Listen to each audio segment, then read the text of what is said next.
starting in 5 seconds. Since the 1980s, there has been continuous public debate within our country about the desirability of taking a second look at the Constitution of India in the light of the rich experience of democratic practice gained since 1947.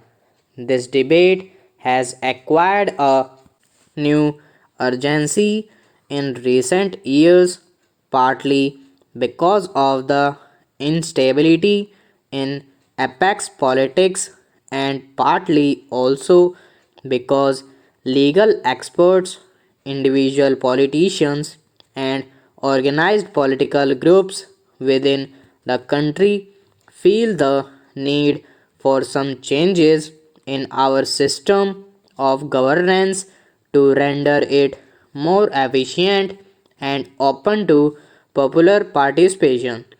When we consider the Constitution as it was framed in 1950, it is important to remember that there was a prehistory to Constitution framing in British India. Our imperial rulers has attempted to create constitutional systems with limited democratic sanctions in 1909, in 1919, and in 1935. These constitutions draw upon certain principles which we can repeat with profit today. According to democratic theory, constitutions can either be constructed on their basis of Whig principles or they can rest upon liberal principles. Whig constitutions attempts to mobilize like-minded social communities and interest groups, while liberal constitutions reach out to the individual citizen and are based upon territorial constituencies. The British created Whig instead of liberal constitutions in India because through drawing upon vested interests within society, they could strengthen their rule by coming into existence counterpoised social groups. In contrast to the constitutional structure drafted by the British, the nationalist leadership has attempted to create a truly liberal prescriptive framework for a liberated India in 1928. This constitution rested upon the adoption of adult franchise. Such a recommendation was a revolutionary measure in which, in view of the fact that democratic theory does not necessarily advocate the extension of voting rights to those who are illiterate, nor does it support the provision of voting rights for those who are devoid of property.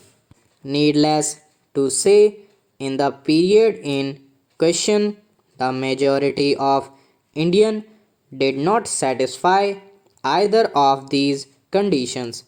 When we interrogate the nationalists' debate on the business of an appropriate constitution for India in the last phase of the freedom struggle, we discover that there was considerable difference of opinion on the desirable relationship between a pan-India center of governance on the one hand and the regional centers of governance on the other. This should also be taken note of. One of the harsh realities of political life in South Asia at the time when the Constituent Assembly of India was engaged in its task was the fact that the British Empire broke up into two sovereign units. The decision of the Muslim majority provinces of British India to continue themselves into Pakistan aroused the apprehension in the minds of the nationalist leadership in India that they might have to face further attempts at cession from a future Indian unions.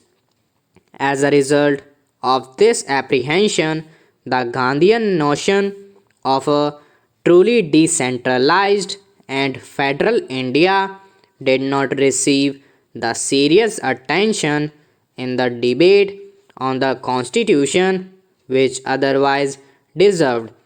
If an unwarranted centralization of power was the crucial weakness of Constitution of 1950, then its great strength lay in conferring voting rights on every adult member of Indian society.